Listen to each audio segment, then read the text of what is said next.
we don't have to talk about these strange and uncanny things that happen all the time in naive terms. We actually have really smart terms, and people are smart.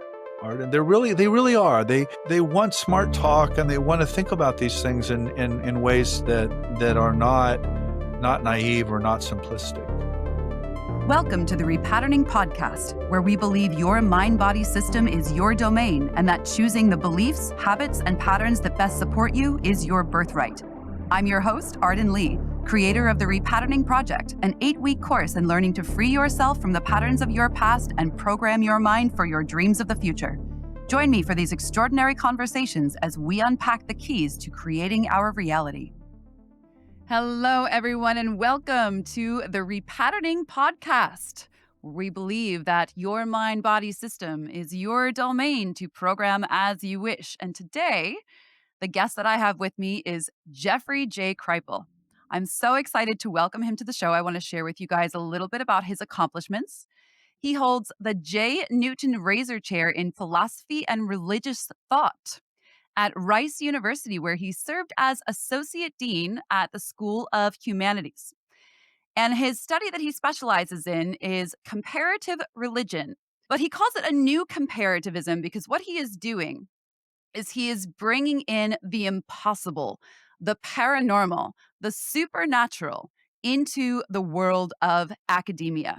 And along that line, he helped to create the GEM program, which is a study of Gnosticism, esotericism, and mysticism.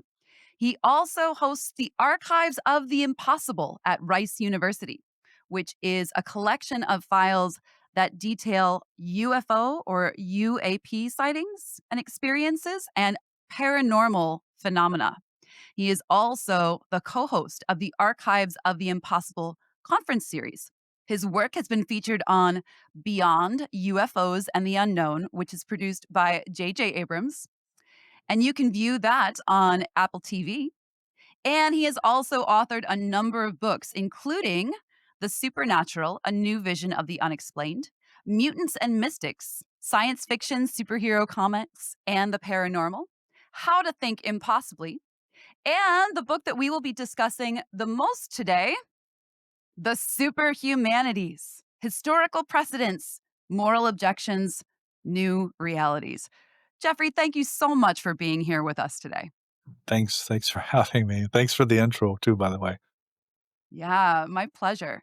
So it's so fascinating to me because sometimes I think of myself as someone in academia, but I'm definitely not. I just grew up as, a pleasure to have in class, neurodivergent, and you can probably see, given my living room, I have a rather dark academia kind of aesthetic. So I often think of myself as someone who, especially because I like studying things in my own time, I like to think of myself as at least academia adjacent.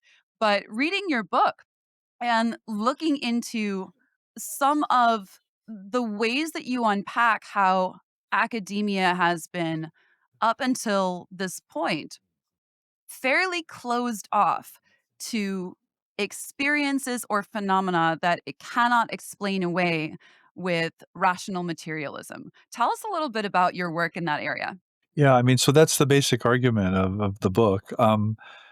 So there's some bad news and some good news. The bad news is that this superhuman focus, this sort of verticality, as I call it, is not available to everyone.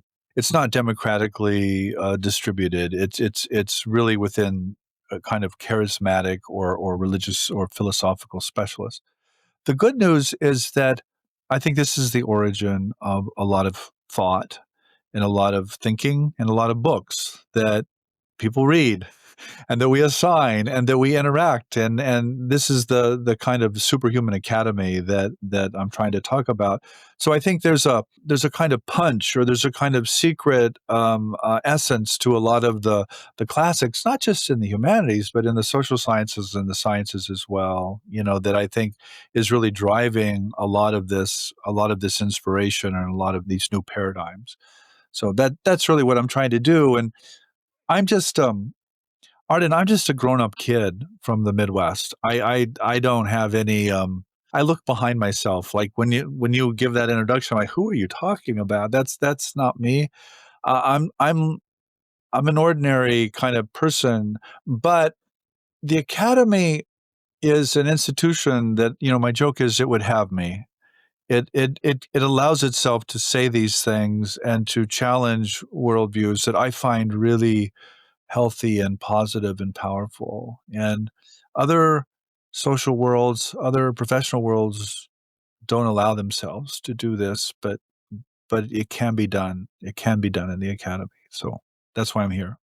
Well, as you were speaking, a quote came to mind, which was, "Don't try to be a great man, just be a man and let history judge." And appropriately enough, that is from Star Trek First Contact. So I think that your work and your achievements really speak for themselves. And I have always been of the belief that if, as a chaos magician in particular, if I choose the beliefs that lead to the results that I want, that believing that I am a lifelong student of magic, a lifelong student of the brain, of the mind body system, I think that belief actually gets me a lot farther in my studies than believing that I am the expert or believing that I've already, I'm already there, I'm at the top, etc. Because it keeps me curious, it keeps me growing, and that childlike wonder, that curiosity, I think is something that absolutely does drive some of the folks who end up making the greatest contributions. So I'll just say I think that's a great attitude to adopt.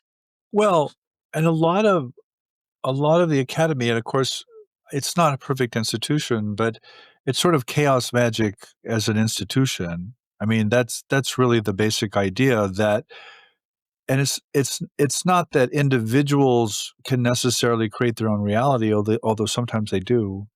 But it's that broad cultures and broad societies do, in fact, create their own historical and social and probably physical realities. And so that idea is really at the core of the superhumanities. Maybe that's why you like the book. Is it definitely, I hope it definitely affirms your magical worldview. It most certainly does. Yeah. Okay, good. I think magic is very real and very powerful too, and but I think it's even more powerful when it's on this sort of academic or social or institutional level. And so my other joke is I want to cause trouble to the day I die. I want to get in Relatable. there. Yeah, get in there. Let's do it. Come on, let's do it, and let's do it at the gut of American culture, as it were. Yeah, as I was reading, and again, here's the book Superhumanities, and it's so great to look at what's happening like from an academic perspective. But as I was reading, there was a part of me also going like, well, yeah, Jeff, you don't have to convince me. Right. I already not only do I believe, but I also have direct experience. So I guess there's a question that I have for you, which is I love especially the part in the Superhumanities where you talk about becoming the Eon, and that especially in the Corpus Hermeticus, the text that is attributed to essentially to the writings of Hermes Trismegistus, there is this idea of becoming the Eon, like becoming the everything, realizing that you are not the body that you were born into. You are not, you are not your ego, that you are actually connected to the all that is in the universe. So I guess my question is if if you are the Eon, Jeff, which I know that you are, since this is the thing that that you are believing in enough to advocate for it in the world of academia. I guess there's part of me that's like, why not just come to the dark side? We have cookies. Well, maybe I am on the dark side, by the way. I mean, part of the answer is I just happen to find myself in this position and in this life and in this institution, so this is where I work. But my response to you is, look, I don't have to convince you. But I do have to convince people who are not there, Arden. And my other joke about this book is a very nerdy book. It's really addressed at really other academics in some way, because it's a function of me being in a dean's office and kind of looking out at the whole of the university on a kind of national and even international landscape and trying to locate, okay, here's where the problems are, and here's where the future is, here's what's positive about it, here's what's negative. So it's really a kind of cultural analysis of kind of where higher education's at and what's wrong and what's right. Because I'm really worried. There's two sets of conversations here. There's what's true, but there's also what's marketable. And those are two different questions. And I think humanists in particular, academics in particular, we've done a really bad job of explaining to people what it is we do. And so that marketing problem, to be grotesque or vulgar about it, has been really bad. But that's a different kind of question, and is what is the truth, or what is a human being, and how is the human being both the eon and both the social ego at the same time? That's a different question. Yeah, yeah. And I do appreciate what you said about one works where one is at. And Yeah. I feel sometimes in my work similarly about my relationship with the mental health industrial complex. And I'm not licensed. I am not a therapist. I have my certifications in the modalities that I practice. But aside from that, I find myself often wondering where that line is between reactivity, as in naming what I want to change in the field of mental health as it is traditionally practiced, versus just creating my own work and letting it stand as it is. And I think you've done a really amazing job of being right there on that line, on that frontier, because with the books that you've written and the collections that you host, you're clearly creating a body of work that is contributing to that. And yet the audience you speak to is primarily in academia too. So if you could wave a magic wand and change what the field of academia looked like, what would you have them embrace or change? I would have them call their schools of humanities the school of the superhumanities. Nice. I mean, I really would. And I think that would attract, frankly, a lot of money, and a lot of attention. And I mean, let's not be too nerdy about it. I mean, the truth is that academics, teachers reach millions of people. You know, when I talk to a journalist or a filmmaker or podcaster, I'm like, well, you were my student. And I don't mean you were literally my student, but you kind of were. And so that classroom, that college classroom is the social space where I think a lot of this transformation can happen. And again, it's not that it's perfect, it's not that all the that I'm not saying that, but in our own culture, that's really where I think a lot of the goods are. And so I really believe that. And the other thing I want to say here, and then I'll shut up, is I love intellectuals. I think intellectuals, I get asked the question a lot, how do you deal with all the pushback? And I'm like, what pushback? What are you talking about? So I think humanists and historians and scientists and social scientists, they get this. They know this stuff's real, but they don't want to sound like the tabloids. They're in the closet. And so I think it's my job to just come in and say, come on, come out of the closet. Let's do this.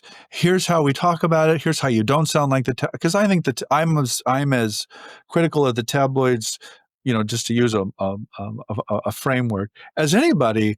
But we don't have to talk about these strange and uncanny things that happen all the time in naive terms. We actually have really smart terms, and people are smart, Arden. They really are. They want they want smart talk, and they want to think about these things in ways that are not naive or not simplistic. Yeah. Yeah, that's a great way of putting it. I'm curious for you, what do you think where is the line between the human and the superhuman? What is and obviously like there's no, there's not like you're crossing the border, oh, there's a check, oh, we've crossed now into the superhuman. But I'm sure it's something that you've thought about quite a bit. So what do you think separates the human from the superhuman, at least in the way that we think about it now? I think trauma does. I think, what we think of as the human is primarily social and historical and political and atomistic. It's Jeff and it's Arden. It's we're distinct. But I think we also experience and are a lot of altered states that blow up that atomistic kind of social or political or historical worldview. And I think both of those are true of us. And so where to draw the line? I'm not sure there is a line, by the way, but there certainly is a line that is created every day we wake up in the morning. We become this sharp individual or this ego. But what the superhumanities are trying to tell us is, well, yeah, that's likely useful and very important, but it's actually not true. The human being is embedded in this much broader cosmic and field of mind or mindedness that it also shows itself at different points in human experience. But it's trauma, it's suffering that not always, but it's usually where it appears in a human life. And Mm. and by trauma, I don't mean something necessarily bad. I mean, you almost died in a car accident, or you took a psychedelic molecule, or you left your body, in a dream state. I mean, there's something has to happen to knock this human into the superhuman. Yeah, I would agree with that for sure, that there's always a nexus point, right? There's always like an origin story of some kind, whether it's a psychedelic or whether it's I know for me, it it didn't happen all at once, but it was a slowly growing knowledge that my life in the way that it was playing out was unsustainable. That there were a whole bunch of trauma imprinted patterns. Although actually I didn't even really understand that at the time. I just knew if it keeps going in this direction, it's not gonna be a pretty end to the story. So therefore, whatever I think I believe or whatever strategies I've been using for life thus far clearly are not working for me in the way that I thought they would, even though I consider myself a smart person, a pleasure to have in class neurodivergent. So that caused me to really question everything and taking up my chaos magic practice.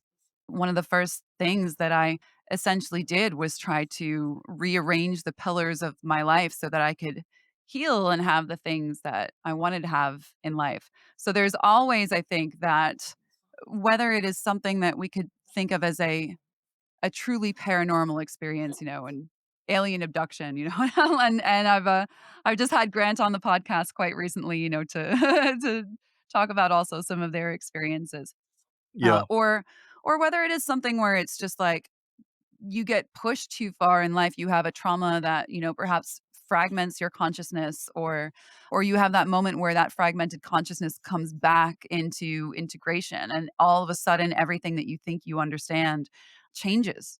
But for folks who might be listening who they might be saying, "Well, I don't want to get in a car accident. Maybe I don't mind finding an ayahuasca ceremony somewhere, but I'm hoping to bypass anything that is too risky. But hey, I want that gift of charisma. I want to be opened by the spirit.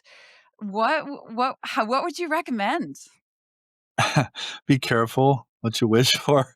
Um, one of my again, I like to tell jokes because I think they embody truth too. Refrigerator maggots or T-shirts tell the truth in a way. And one of the things I say to my graduate students a lot is that you really have no business studying religion comparatively until you've lost two worlds.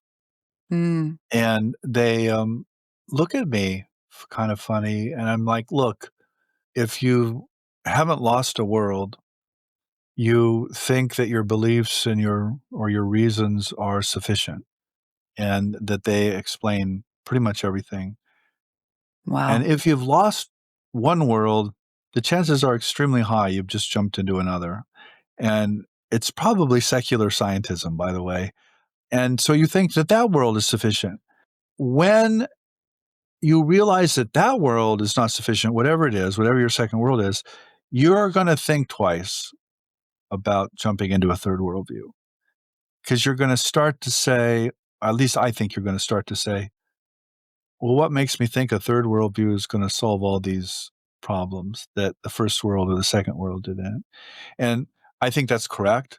And I think it's at that point you start to become an intellectual and you start to develop what I call reflexivity. You have this ability to step outside your world and to see it. And that's the chaos magic again. That's like when you understand deeply that you're telling a particular story, or maybe a story's being told through you, which is more likely the case, you don't have to identify with that story anymore, right? And I think this is what a paranormal experience is really about. It's about this place in the story that knows it's a story, and it's not working so well anymore. And so my advice to just try to answer your question, if you want something special or weird to happen to you, um, maybe you don't. You're gonna have to lose a story. You're gonna have to be pushed out of that story, and maybe the story's sufficient for you, but it's still a story. It's not gonna work, probably for your kids or your descendants or somebody. It's just not gonna work anymore. I think what you mentioned about jumping from 2 different worlds, and that because yeah, it's very easy to be like, "Oh, I was wrong about the first one, but I'm right about the second one." But then if you do it another time after that, you start to see the pattern of like, "Oh, what makes me think that I was right about, what makes me think that I'm right now if I was wrong twice before?" And so maybe one of the possible routes to that is that most people probably won't do that of their own accord because their worldviews feel very safe and comfortable. And I think it's very difficult for us to give up something that helps us to feel safe in our nervous system, no matter how much of a false Yeah, coping mechanism it may be. But it's hard. maybe people could start to just question everything that they think they know or understand. That might be a more titration kind of a pathway into that gift of charisma than perhaps a big trauma or an alien abduction. So first of all, we also have to understand, I think, why a lot of paranormal experiences are negative. They're fearful. They're terrifying. They're about something that the human being is resisting. And I think part of what's helpful about what I do is it's not that I can explain what human sexuality is, or gender, or social justice, but I can explain why a particular system doesn't address that. You know? So and that's powerful to people, and that's really helpful, and I'll give you a simple example here. I once taught a course, it was called Sex of the Spirit.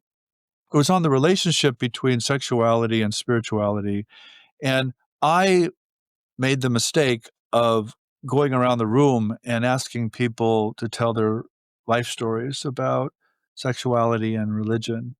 And I thought, okay, there were about 25 people in the room. I thought, okay, this will take maybe 2 nights. It took almost 2 weeks, Wow. and people were bawling. It was a shit show, to be blunt about it. And what people there was only one happy story, by the way, in the whole room. But what people most appreciated wasn't the fact that I could explain to them their own situation, but that I could explain to them the background of why their worldview clashed with their experience of their bodies and their own desires, and I can. I mean, I think we can explain that. Um, it's not good. It's not a good story. It's not a happy story, and so we're living in a gigantic, what I call a gigantic anachronism, that we're burdened with the worldviews of our ancestors, but we have very different experiences of ourselves that don't actually fit into those worldviews. So that's where the anachronistic thing comes into play, and I think once we realize that, I think it's very liberating, and it's very helpful, and we can have a lot more compassion for each other and a lot more self-understanding as well. That story that you shared with me, I have to ask you if you've ever listened to the artist Ethel Cain. I have not, no. Oh my goodness. She is incredible. She is a trans woman who was raised in, Florida as a Southern Baptist. There you go again. I'm I'm sure I can see where this one's going. Yep. She came out as gay at 12, left the church at 16, transitioned into womanhood at age 20, and released her first album to great acclaim at age 24. And she's Yeah. put out an album, all of her work deals with these themes somewhat. Her first big album was called Preacher's Daughter. I just feel like you would love it based on everything that you just said. But she put out another album which she even said, like, to her fans, like, "Don't run the numbers, don't like, this is a weird one, like, just don't ignore it." And of course, we all were like, "Ah, it's so great." And the album is called Perverts, and the thought behind it, and it's so much of it is like this sort of drone, ambient experiment. It feels more like sonic theater than it does like music, but it's a brilliant work. And she talks about being raised in a religion where your sexuality is demonized is to live in this dichotomy where your innocence is prized and you feel the pull toward this ecstasy that is climax orgasm, that is the loss of innocence. But the minute you reach it, then you are condemned, so you never get to enjoy that. And it's an album based on that, like, ah, Yeah. like, I need to, if you do listen to it, like, I will need to know your thoughts because it is just so, I it's I'm haunting and I'm beautiful. sure I would love it, Arden. I mean, that's my point, is that it's not just Southern baptism, by the way, it's really any, So many. previous worldview. None of it works, by the way, none of it does, because 'cause we're much more than that. You know, we always overflow or exhaust whatever cultural story we wanna tell. And by the way, it's not just sexuality that's demonized. Pretty much everything is demonized, So you much, know, yeah. including demons, by the way. It's like, Yeah. what? I mean, you know, my joke is I've never seen a demon that wasn't a suffering human being, and I haven't. I've never seen a single demon that didn't look exactly like a traumatized human being, and I think that's what's really going on is we're traumatizing one another, you know, through these demonic readings, which I just think are nutty. It's like, just stop it. Just stop. Stop it. You know, don't believe that. That's hurting people. And I say that broadly. That's not just particular religious worldview. It's a lot of worldviews. Just stop it. I'm curious if you've seen this sort of trend that's come about in the last couple of years where there's a lot of formerly new age influencers who all of a sudden decide that whatever they were doing or teaching before is like evil or demonic and they go I super like hard Christian. And this funny thing happened is this woman went viral who had kind of done this and she started talking about how yoga is full of demons and yoga is demonic and you shouldn't do this. And naturally there was backlash from a lot of more like progressive, like liberal folks who are like, this, you're demonizing another culture and whatnot. And then I remember there was someone who spoke up and was like, you know, it's not that yoga is demonic, as in it is evil. But if you think that yoga is just an exercise practice, you're actually kind of like patronizing or undermining the fact that there is a serious religion behind the practice of yoga that also believes in spirits or entities that the Christian church, not saying they're right, but that they would consider demonic. So it was this whole back and forth yeah. around that that was it was just Yeah, and fascinating. so that's the kind of conversation I think is really healthy is but again, it's if the conversation presumes the truth of a particular worldview, I think it's problematic. You know, we can talk all we want about how this particular practice presumes this particular worldview. Okay, that's probably true, but that doesn't mean that particular worldview is the end all of everything either. So, I don't know if that helps, but there's a kind of paradox in here that I wanna be I think the comparative study of religion really is deeply critical of any religious worldview, but is also wildly affirming of religious experience, if I can put it that way. And that's again goes back to the chaos magic. Look, if you're a chaos magician and you really are serious about it, none of this stuff is true. None of these stories really do it, but they all kinda do it. They all kinda Yeah. work, you know, depending on what but if you have that chaos magical orientation, you're actually not the story you're telling. You know, you can step back and you can say, "Look, there's a distinction here. There's a difference." So For me, that moment actually was, I went to Catholic school for 12 years. So hence my affinity for dark academia. And I always felt, I felt a spiritual pull to my Catholicism, but I also had enough of a bullshit detector. And funny enough, I was baptized Lutheran, but then I went to Catholic school and was confirmed Catholic. So I grew up with these two different factions of adults who just couldn't agree on like transubstantiation. And I was like, you guys split the whole church because you couldn't agree on this one. Like clearly, no one is presenting to me a unified story. So I'm a little suspicious of both of you. And then halfway through my first year at NYU, where I was studying theater with Where the where Atlantic where Theater were you? Company. Where were you, Arden? NYU? I was at NYU. I went to Tisch School of the Arts, and I was Okay. studying theater at with the Atlantic Theater Company. And one of my teachers assigned us over the Christmas break that freshman year, The Hero with a Thousand Faces by Joseph Campbell, which I'm sure you must get compared to him all the time. That was one of the first impressions that I had when I started reading the Superhumanities, was that flashback to being 18 years old and reading through Hero with a Thousand Faces and being like, "Oh, you mean everyone's right. Everyone's trying to just create the story that will illustrate their understanding of what they see as universal truth." And it was so incredibly formative for me. And still to this day, I know there are folks that have critiques of Campbell, and I absolutely I accept those. Like, there's room for all perspectives, but I will always have a fond space for him in my heart because he was the one who was like, no, no, everyone's doing this, man. Like, yeah, it was so revelatory for me. So I'm sure you must get comparisons a lot. I actually don't get that I mean, of course, I know that book, and Really? I Yeah. know Joe Campbell's history, and, uh, I wish I mean, so the way Let me be Campbell's honored to be the first then. yeah, particularly Joe Campbell was very, very successful towards the end of his life, basically in the broader culture, including through a filmmaker named George Lucas in a series called Star Wars, and, that was very much it's not Joe Campbell, but it's indebted or inspired by his work, and then, Bill Moyers made Campbell well known, a kinda household name, and then he passed.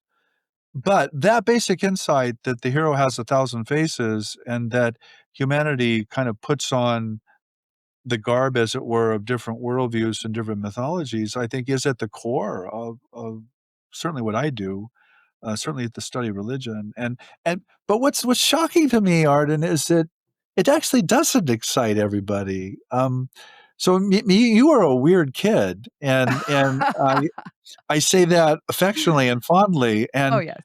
I love those kinds of students. It's like, "Come on, let's think about this."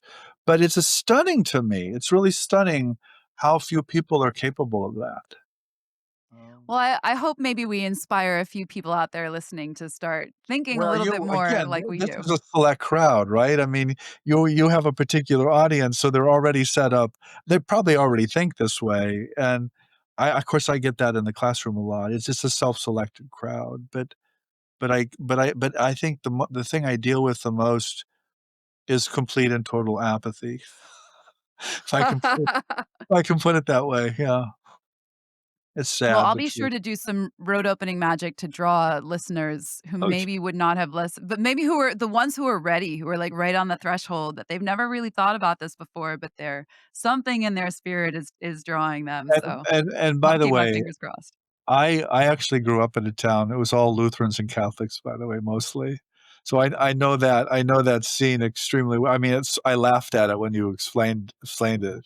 I loved your description of Lutheranism versus Catholicism, and for anyone who has not read the Superhumanities, Jeff describes so beautifully the way that Lutherans show up to these sort of like bare, sparse churches, and you do your job, you go to church to be a good person, and that's kind of it. And then Catholicism is all this ritual and incense and gilded like come on, like it was Yeah, obvious which direction I was gonna go in, and I still am, well, I am a heretically practicing Catholic today, because I practice folk Catholicism. I do good.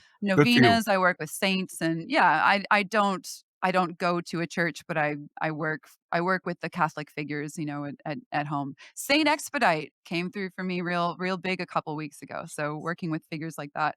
One thing I'm really curious to ask you is we speak about gifts of charisma that can become opened up in us if we access that superhuman parts of ourselves. And I'm wondering if there are any examples of pop culture figures, celebrities, performers, etc., that you think display that gift through their skills or abilities or their wisdom.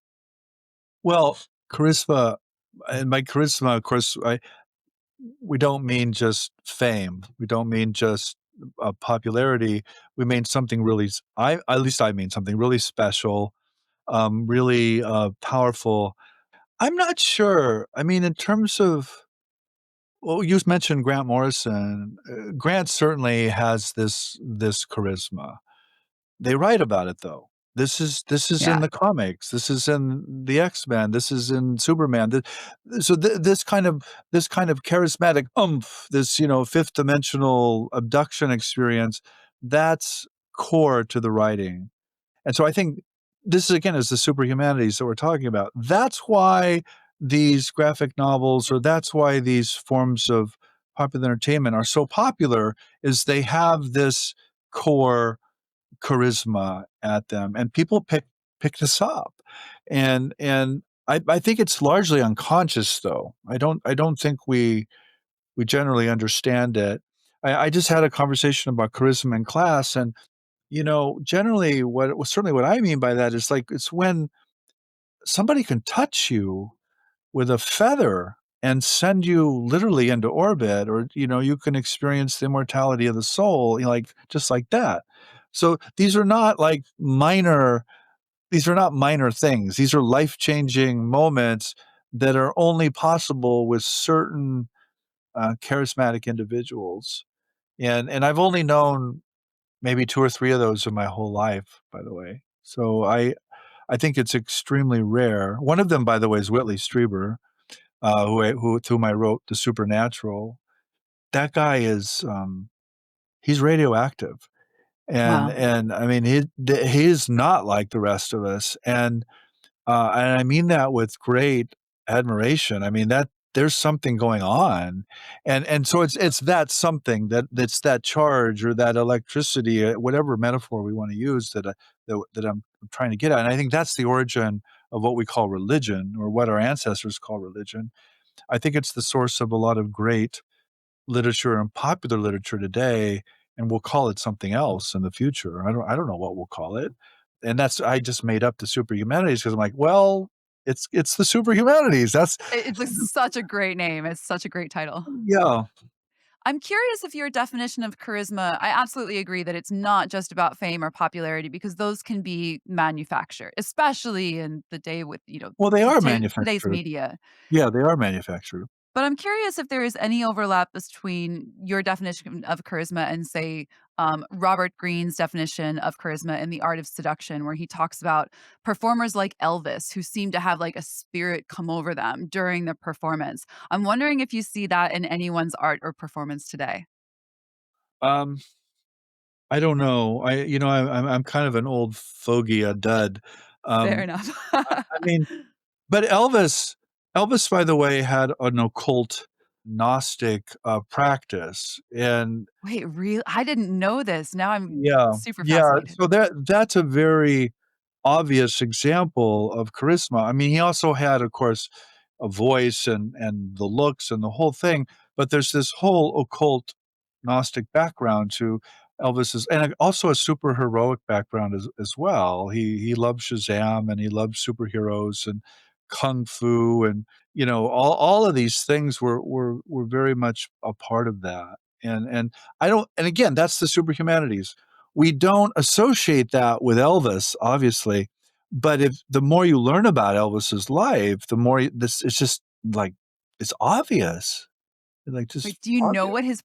what his Gnostic practice was? Like, I'm so fascinated. Like, for anyone who would wanna, like, replicate the thing that Elvis did, I would be so Well, curious.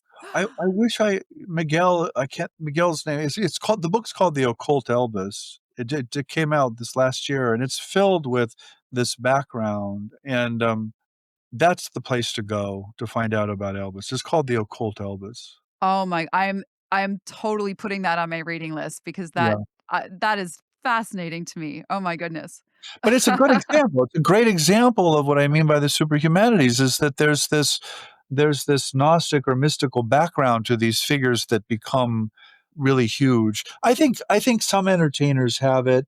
I I don't know. I don't wanna speak about entertainers because I just don't know enough, but Fair but, uh, enough. but I think it's certainly true. There's something to spark there. Yeah.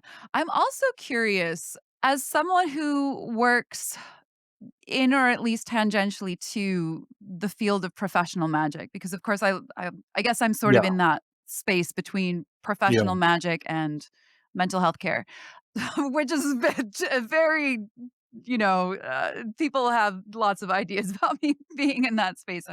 I'm sure, but I hear from a lot of the occult scene that there are many magicians and occultists who end up going into academia in order to be able to study the things that, and you make this great comparison in the superhumanities where you talk about everyone wants to be Superman, but you need to know how to be Clark Kent. Like, be Superman, like follow your magic dreams, but you need to know how to be Clark Kent in order to, to make a living. You have to get a In that job. field, at least. Yeah, get a job. Yeah. Yeah. And so I've heard all these stories of these folks who are occultists who have their own practices, and then they will work in academia basically so that they get to make a living studying things like mythology and folklore and what they would be studying anyway as occultists. Some of whom apparently, and this is just a secondhand story that I've heard, but I've heard that like there was at least one person who used their magic practice to win the Super Shark, the research grant in Canada that's apparently quite difficult to get, and like won it twice because of their magic. And I'm wondering if you know of any behind the scenes stories like that.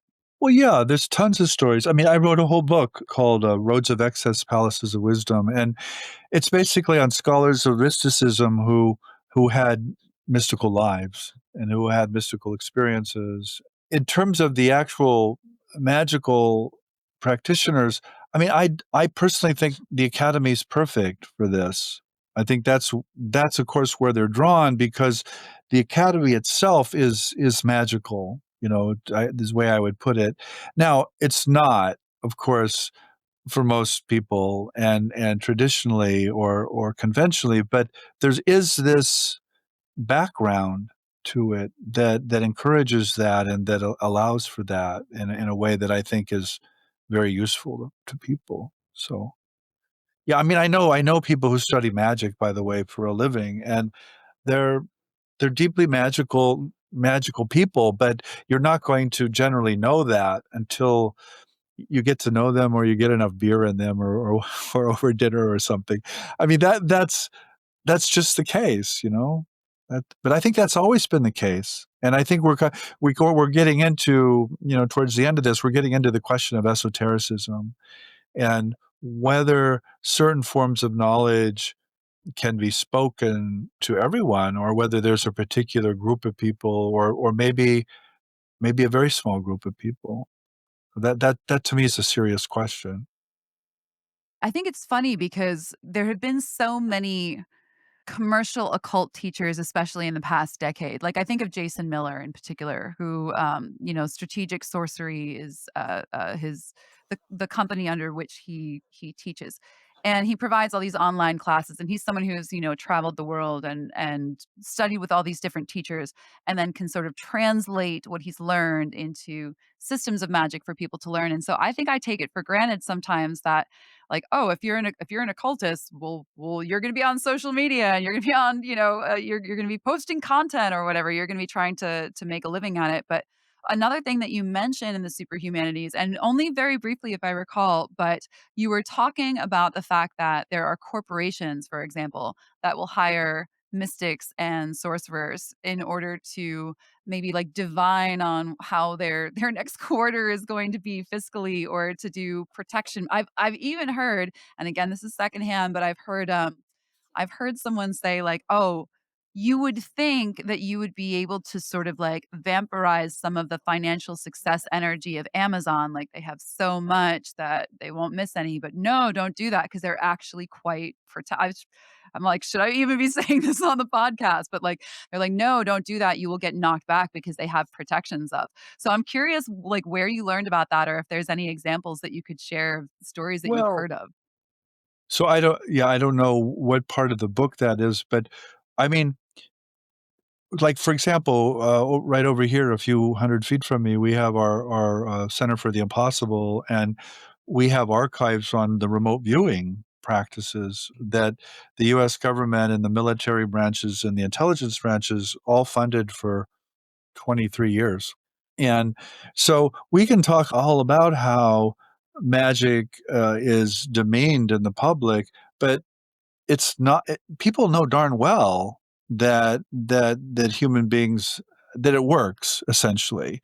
And so but it's a matter of containing it too, particularly in remote viewing. It was done in under literally secret. I mean, literally secret.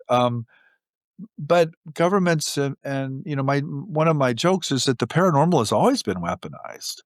People people have always known that human beings had these abilities, and they were used by shamans and sorcerers for the hunt and to go to war, and I mean, pretty nasty stuff, by the way, pretty violent stuff. So I think this is also the source of a lot of the concern and a lot of the objections to these abilities as well.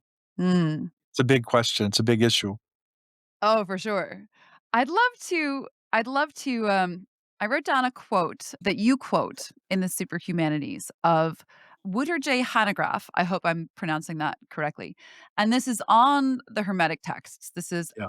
regarding the Corpus Hermeticum. And the quote was that the purpose of these texts are to heal the soul from its afflictions and restore the human spirit to its original condition of wholeness, divine consciousness, omniscience, even omnipotence. And I'm curious, aside, I guess, aside from simply reading the Hermetic text and following what they do, what would be your prescribed pathway to such an end? How would we achieve that? That healing the soul from its afflictions and restoring the human spirit? Right. Well, I mean, that's the $1,000,000 or $1,000,000,000 question. I always struggle with that, Arden. I'm not a spiritual teacher. I suck at it. And, I'm really good at sort of analyzing the history of it and kind of saying she's showing where the problems are, where the possibilities are. But I'm really bad at that, actually, because you're really asking, how do we do it? And I don't know. I I really don't know, but we need to do it. People need to do it, and so part of doing it, I think, is having this conversation and having these podcast conversations, frankly. So what I see myself, though, as doing is creating a worldview or a framework in which these impossible things suddenly become possible, and that to me is really important. Because what I see is that human beings suffer tremendously because they have these experiences and then they're told, "That's nonsense. That's not possible." I'm like, "Well, what do you mean it's not? It just happened. Of course it's possible." So, obviously, our problem is our worldview or our perspective on reality. It's not what just happened. What just happened. So it's a defense really, or it's a lifting up of human beings over these inadequate worldviews that I'm trying to do.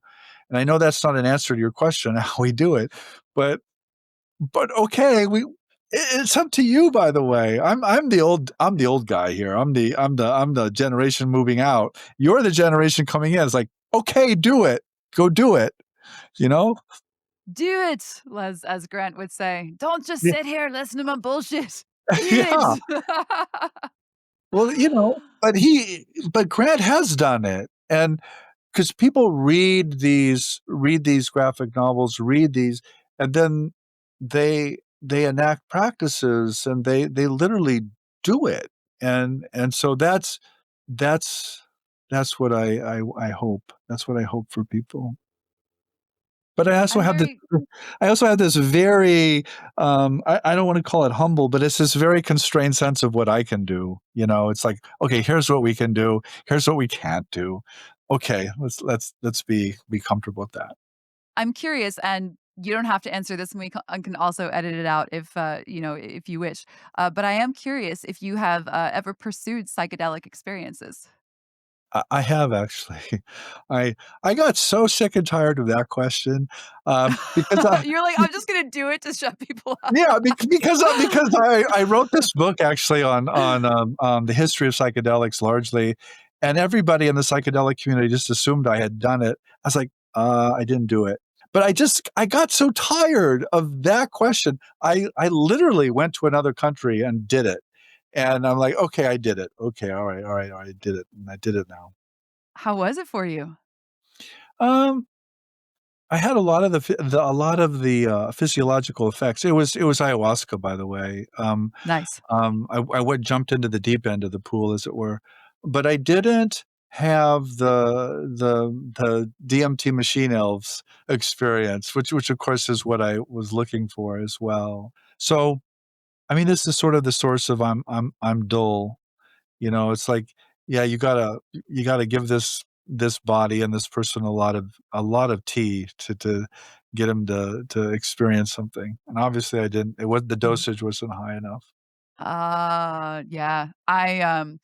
My first experience was actually the opposite. My shaman it turns out I'm sensitive to it as well, but my Well, shaman there dosed you me go. way too There you high. go. I was just like, "Oh, goodness." It took me years to integrate. Um, But that's why you're doing this podcast, Arden, because you've got it. You're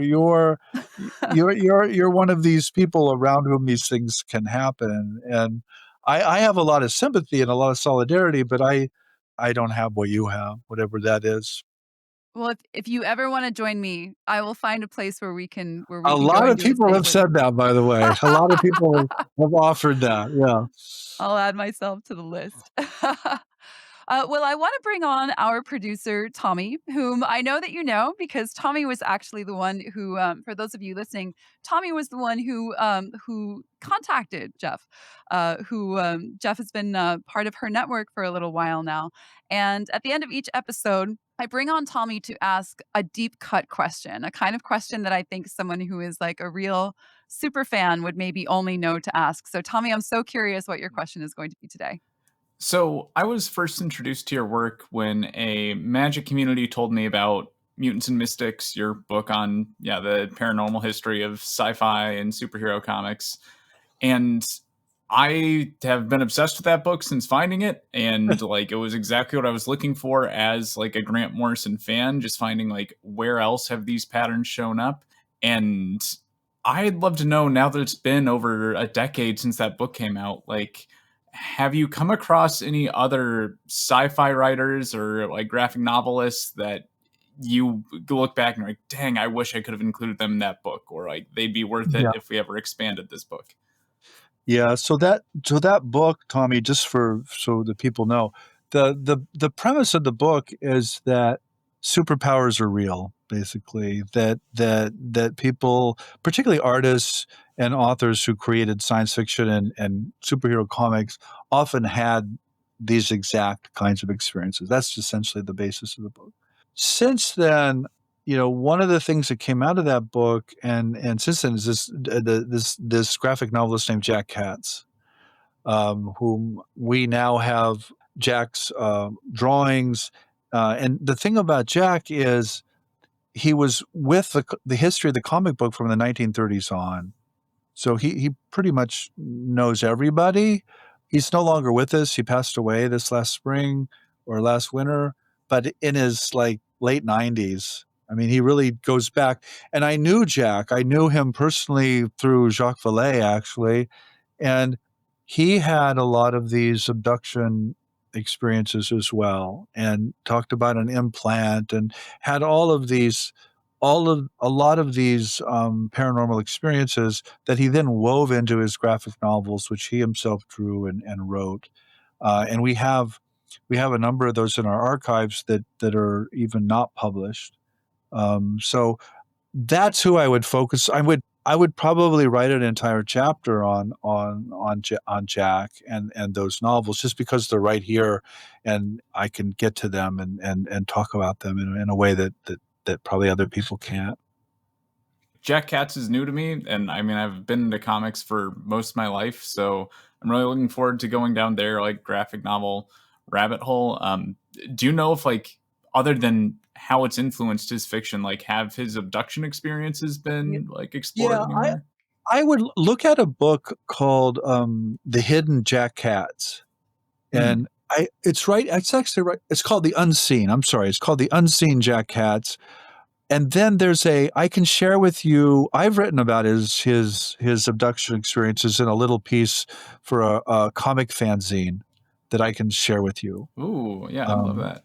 yeah, so let's talk about that. But again, that's my answer to that. But Jack Katz and Caroline Gold, whom I also want to call out here, is the person really who helped us get this collection to Rice and get it in our archives. And it's just been precious for us. And I have a colleague named Chris Sperandio in comic studies who's really featured Jack as well. So those are the people I would look up. All right, appreciate the comic Rex. Well, thank you again so much for being with us today, Jeff. This has been a really terrific conversation. As I mentioned before we started recording, my advanced container this month is studying the superhumanities. We take it Okay. upon ourselves in that same way of, incorporating all viewpoints. We take it upon ourselves to look at different people's works and perspectives. And I'm really excited. I've so greatly enjoyed reading it.